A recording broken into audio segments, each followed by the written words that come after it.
What's up, guys? On the next video on this channel, and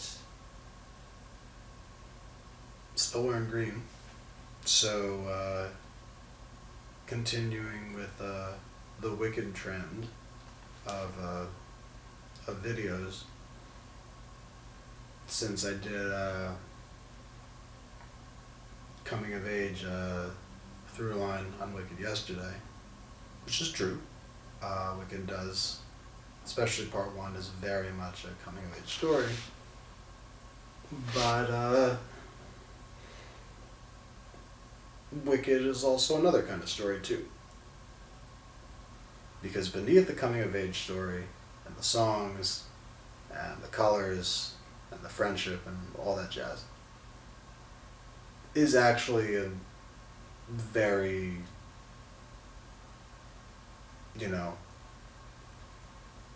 tactful portrayal of what it means for characters to find out that their authority figures actually are not necessarily well-meaning, nor are they there to protect them. If anything, they're there to exploit them a little bit for their own gain.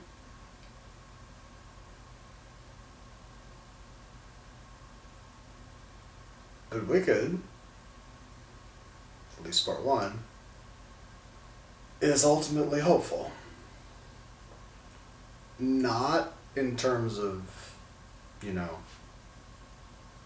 creating change.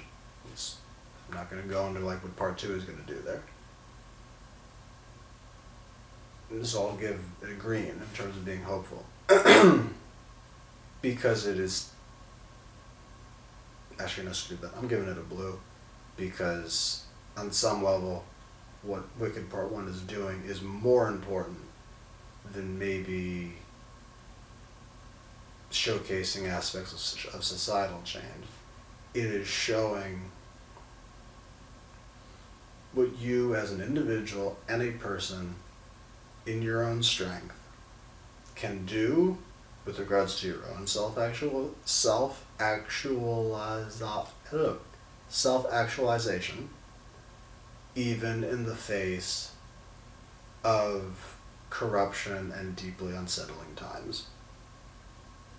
And it does it in a way, warm section,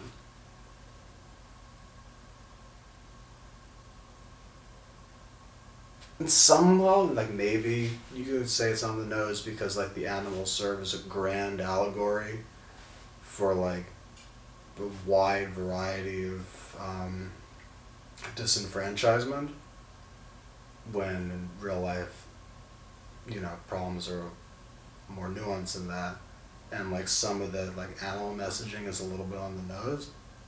But we're also talking about a fantasy universe.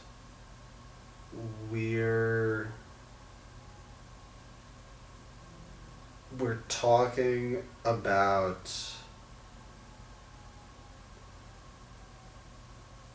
I like the fact that, which I think is similar to the Broadway show, but Goldblum also portrays the wizard as very just childlike and a little bumbling and matter of fact, rather than being a sort of like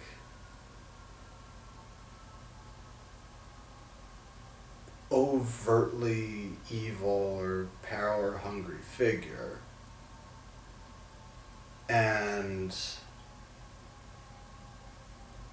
I think that makes this messaging actually like easier to take in, because A, that's probably truer to life, despite a lot of the figures in the world right now. But most figures are probably more like Jeff Goldblum or the Wizard than like a Voldemort or something like that. They're figures that are just, think they're moving progress forward, even if sacrifices have to be made, in a very sort of cheeky and, you know, matter-of-fact way. It's like, yeah, of course not. I don't have any power. That's why I need you. Like, it's also why it's so inspiring that Elphaba refuses it, because it isn't some, like, whipping control thing or anything. It's like it would be easy to sort of like, oh yes, like, I understand. I see how it can be okay, all that kind of stuff. And that's why showing the resistance to that is important.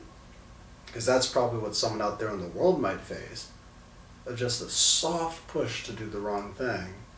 Which, not coming from like slobbering at the mouth villains, but just banal matter-of-factness. And when the carrot of your dreams is like dangling amongst that, it's like, that would be hard for someone to resist, but the movie is showing you a way to do that. In a way that I feel makes it go down and makes it consumable, even at a time right now.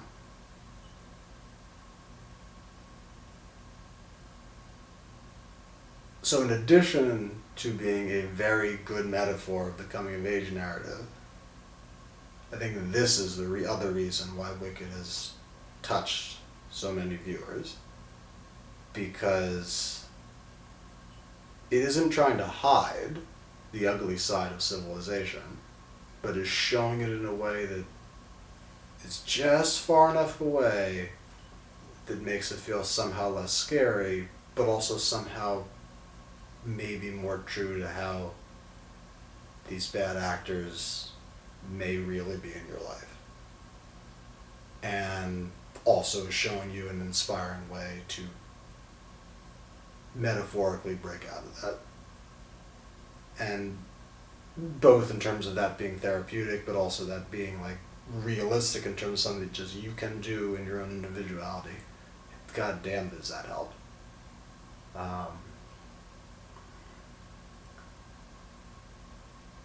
To the point where like I'd almost be tempted to say rainbow. That's my highest color. I reserve that for like only the cream of the crop. Like I'd only give out like less than 10 of those on my entire channel. And I'm tempted to give this movie that. The only reason I'm not going to is because, again, it's only part one.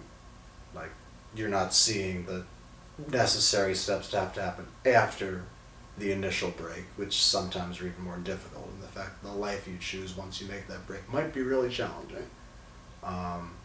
Which is good for the inspiration right now, but like there's still more to the story. And for that sense, one, you have to acknowledge that, you know, this is a grand help for being therapeutic and for maybe helping people take that first step towards their own freedom or internal self-actualization. But there's still more to be done. Either way, it's a special movie. And I think probably for this reason, even more than the coming of age part. In addition to just being great songs and the music too, and great choreography and all that kind of stuff.